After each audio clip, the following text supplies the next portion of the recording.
let's talk about sapphic vampires.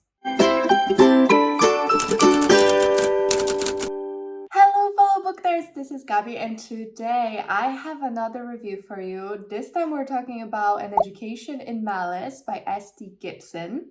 So this book, if you don't know, is by the author of A Dowry in Blood, which was a book that took all the book sphere by storm. It's a retelling of the three brides of Dracula with a sapphic twist, and I think we all have been anticipating this release quite eagerly. I have mixed feelings, so I want to share them with you. But as always, this is a non-spoiler review. There'll be timestamps down below, and let's kick it off. So if you're not familiar, let's start with a little bit of a synopsis. So An Education in Malice takes place, I think, in 1968, and we follow a young girl called Laura, and she just moved to Mississippi to go to this private college for girls, so it's university aged, and this book definitely has vibes of dark academia. While at university, Laura gets into this very prestigious poetry society run by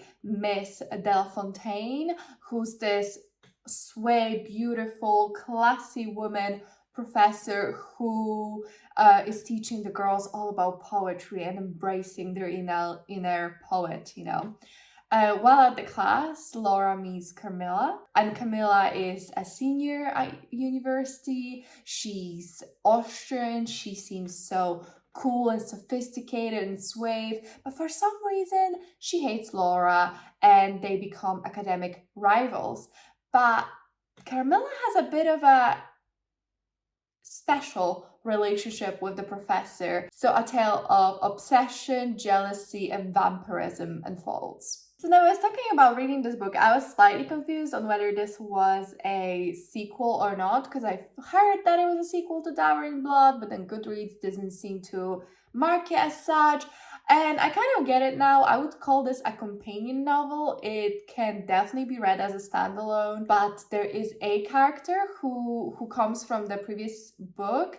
It's not a massive part, but she's there, and I didn't even notice that it was the same character until I read a pre-read, or there's sometimes a couple of chapters of the next book of other books by the author at the end of a book that mentioned a character. So I was like, oh, I guess it's the same character. Totally did not clock. I've read Dowry in Blood a really long time ago, just as it came out, so my memory wasn't super fresh. So I kind of took this as its own project, a standalone, and kind of want to judge it by those merits. But I was actually fortunate enough to get an ARC of this book, so thank you so much to the NetGalley and publisher. Don't worry, all thoughts will be as honest as they come, but thanks to that I got a chance to read it early, so I could provide this review for you just on the day that it releases.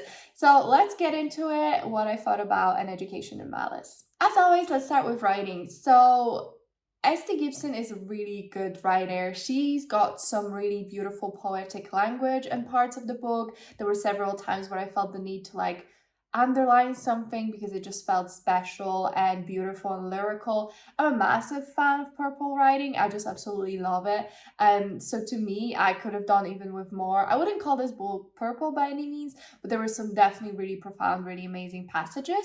I do feel like the book's writing felt slightly more polished in the first half versus the second half. I did get an arc. I don't know how many changes there will be with the final version, but that's just what it felt to me based on what I read. Not that the writing all of a sudden became less good or anything like that. It's just I feel like all the instances when I wanted to highlight something and spoke to me were in the first half of the book. Now, world building. So, like I mentioned, the book is set in 1968, but I will say I do not feel like that was set out very well. I didn't feel like I was in 1968. I don't feel like there was a lot of effort to make this feel like a historical novel. I mean, at this point, 1968 is, 60 years ago, so it should feel different, and the world definitely was much different.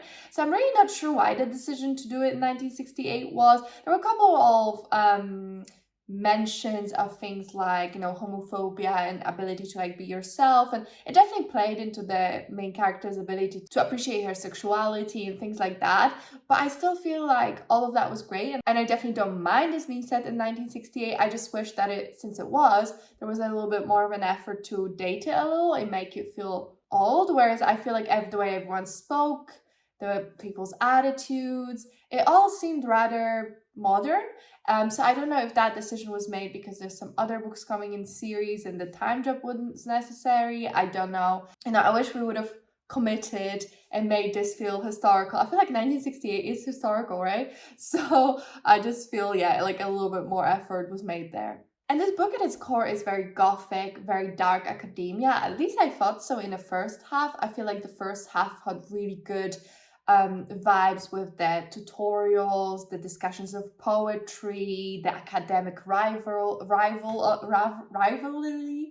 the academic rivalry of it all. And that was so engaging and really fun to read. Whereas I feel like second half really lost that. We completely abandoned the dark academia, poetry readings. I just wish like all the main characters had really strong affiliation with like poetry and analyzing texts and stuff like that, and I feel like that just didn't come through in the second half. I hoped it would play more of a role in the resolution of the book and the conflict. It just all felt like we kind of abandoned that half. We didn't care about the intellectual musings anymore, and that was disappointing because it's something I really enjoy in first half of the book. So again, I feel like if you go in expecting this to be something like, you know, Secret History, where it's like dark academia, you might end up being disappointed because the book definitely moves away from that as it goes. I also feel like a more of an effort could have been made to really talk about vampirism and vampires in this world, in this story. I feel like I don't entirely understand all the rules and how they exist in this world and how they differ from like fiction versus real.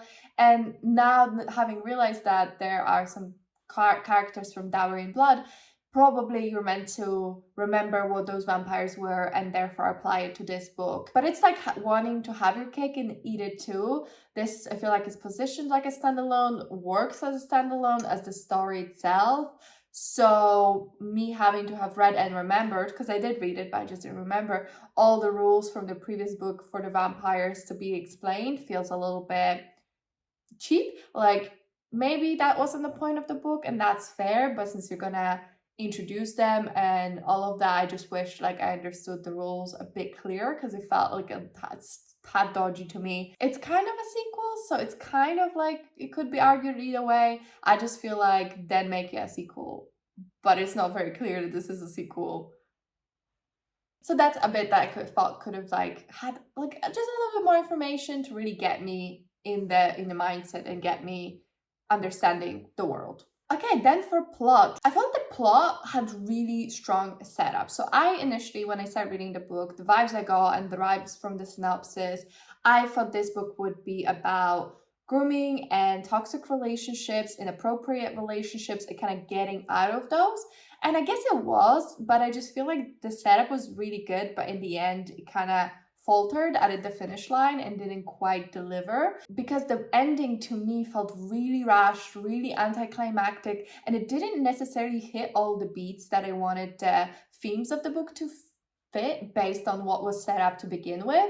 I can see that it touched upon it lightly, but it was very gentle with its exploration of these hard topics. Inappropriate relationships between us teachers and students, imbalance of power, like idolization of people that you probably shouldn't idolize, and things like that. I feel like the setup was there. We could have like really dug into it, but in the end, it just felt super rushed. Like the final like resolution, so rushed. Again, perhaps this changes, but I feel like once arcs go out to people, they'll be like, they'll fix some typos and stuff, but not the plot. So I feel like it's gonna be what it's gonna be. So that made it quite disappointing, because I feel like the setup in the first half of the book just like really had me. I was really on board. I was really into it. I just wanted like more. And then the second half just kind of lost its steam, lost its bite, lost its power, and ended up being like rather disappointing in the end.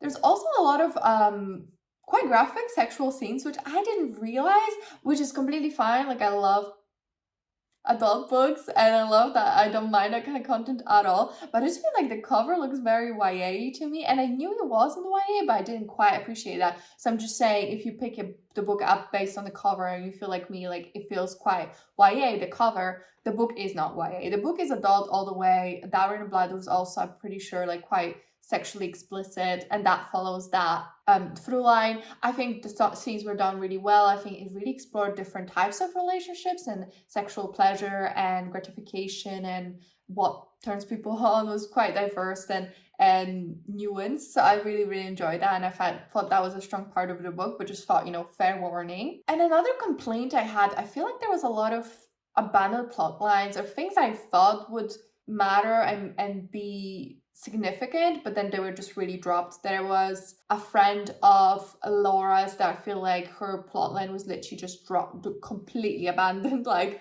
out of the blue, which was weird.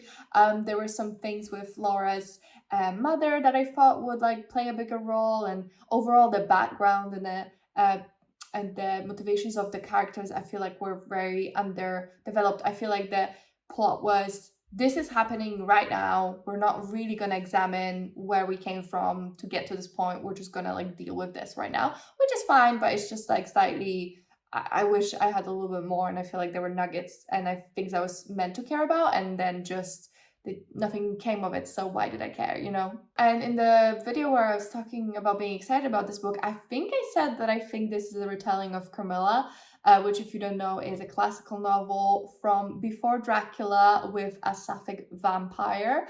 Having read the book, I don't think it's necessarily like a retelling or anything. Obviously, the name is inspired by Carmilla. I think it's like a spiritual successor to the book, but not necessarily any direct retelling, or I'm not even sure it was like directly, it was probably inspired by, but not like the plot wise. It's just like sapphic vampire of it all. So yeah, I think to conclude with the plot, I enjoyed the first bit, not so much the second half, and there were just questions and abandoned plot lines that I wish would have been given justice. Now let's talk about characters. So we have Laura, who is the good girl, pious person, like sunshine character. At least like that's kind of how other characters see her, as this like ray of sun, which is really nice. But I didn't mind Laura, like I like her fine, but I do feel like she had some inconsistencies to her character that I really didn't vibe with, because I just wish, it's a main character, I really want to understand her.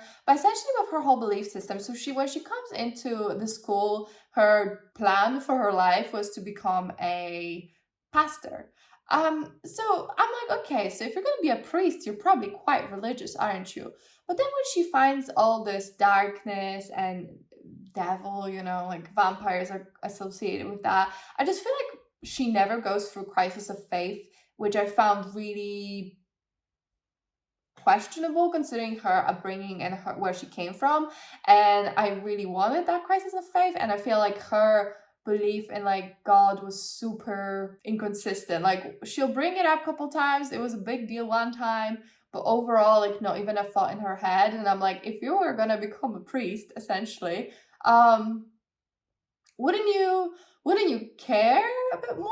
Like it's very confusing to me. Like she's not like some Catholic that goes to church once a month, like she was gonna become a pastor. So that felt very inconsistent to me, the way she treated her faith, but then also her family. It was very like a weird relationship there. And like I mentioned, there was a friend of hers whose storyline just kind of gets abandoned, and I didn't particularly enjoy that because I wanted to know, and I thought it would play a big role, and I was like waiting for the other shoe to drop, but it never did. So that felt a little disappointing. Then we have Carmilla, who's like the cold, aloof, cool girl archetype. She specifically came to the school because she wanted to study under De La Fontaine. And with her, I quite liked her character. I feel like she would explore the storyline of like possessiveness and obsessiveness of a young person who needs a role model really well. She was definitely like a lost lamb looking for someone to imprint on and I like how that showed how vulnerable that left her, and I like that she had more layers to her than just like the cool girl, you know, and we learn all of that and we explore it, and I enjoyed that. And overall, the relationship, like, I enjoyed. I thought it was well done. They had really good chemistry. I was rooting for them. I just feel like some important things happened that didn't leave quite the impact that we would hope they would, or that we would explore they would. But I think her arc and her understanding of herself was really powerful and really interesting to read about, and I just maybe slightly wanted more, is what I'm trying to say. Then the only other important characters is De La Fontaine. So her name's Evelyn, and she is a vampire. That's not really a spoiler considering we learned this in like the third or second chapter or something like that. But she is a vampire. She's professor at the school, and she's a very interesting character because to me I thought her character was gonna be like the predator, and a lot of her actions to me felt manipulative and intentional. In the end, I'm not sure if her character wasn't washed out a little bit, in a sense that I feel like her actions were maybe not seen as bad as they truly were. I feel like if this story was about male teacher, this would be very different and we wouldn't give free passes, and I was hoping to explore that bit better. Yeah, La Fontaine was just such an enigma. I really didn't understand her well, and I just wanted more out of her. I assume she's meant to be an enigma on purpose, but I just feel like this is a book to explore her and her relationships with these people and like their perception of them, and I just wanted more, and I'm not sure what the story was trying to tell me about their relationship and her as an archetype and things like that. I just like wasn't sure. These things are hard to talk about without like spoilers. I'll write a spoiler review with all my gripes on Goodreads, so you can go check that out, but yeah, I'm trying to be vague. In terms of other characters, they really wasn't any. Like, they were so unimportant to the story. Like I said, there's this one friend who I thought would be important, in the end wasn't.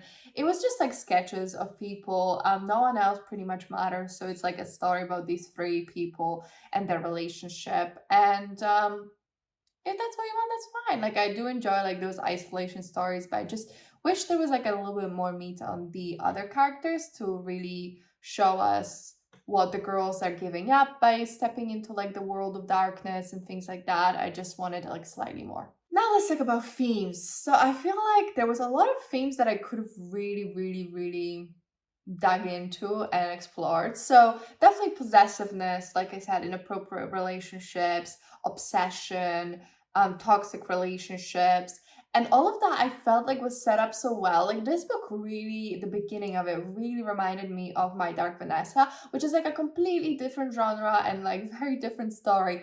But like at its core, it felt very similar with the relationship between like the professor and the student. And to me, that's what the relationship is. Like, it's got weird, sinister undertones because of the imbalance of power. And like, there's definitely that, but I feel like the book doesn't maybe 100% want to commit to those themes. I felt like some themes were better than the others. So for example, like obsessiveness and possessiveness, that was explored really well, and I feel like we really got somewhere with that.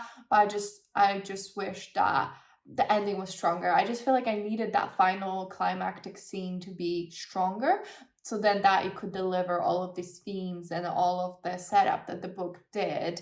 Whereas I feel like because it was very rushed and very weak, all the themes that like were like rising, it's like a crescendo that's just rising, it just kind of, yeah, instead of, you know. But I will say this book is so unabashedly sapphic, and I love that. I love all the relationships between women and how complicated they were, and it wasn't just like one version of it. I really enjoyed that, and overall, yeah, it just felt like this was like a sapphic story. We didn't even care about men at all, and it also was sapphic in more ways than one, I guess, because obviously Sappho is a poet, and poetry just plays a really big role, at least in the beginning of the book. So I really enjoyed that, and I maybe wish you even leaned into that more, like the artists and poetry and that as a mean of like expressing something forbidden, because you gotta remember this book is set in 1968, so I feel like if we're gonna set it there, like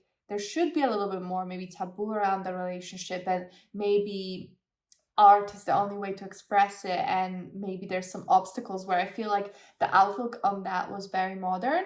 That's what I meant about the setting, also not entirely convincing me and being conductive to the story. But overall, what did I think? Honestly, I don't know. I enjoyed it. I definitely, when I started it, I felt way stronger about it, but then by the time I finished it, I seem to be the only one in this camp, because like all the Goodreads reviewers are like 5 stars.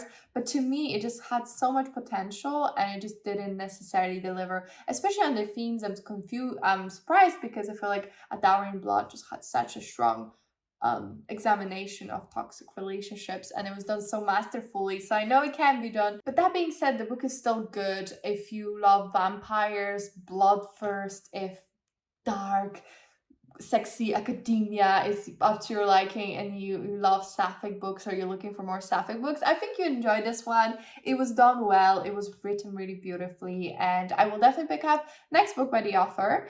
But if you don't know, I now do CAWPILE, so maybe I'll just tell you what I gave it for each category in my overall ranking. So in CAWPILE, you rank from 0 to 10 or 1 to 10, and that gives you a rating that then turns into star rating. So for characters, I gave 7, atmosphere 6, writing 8, plot 7, intrigue 7, logic 6, and enjoyment 7, which means that it's a 3.5 star, and that feels really fair.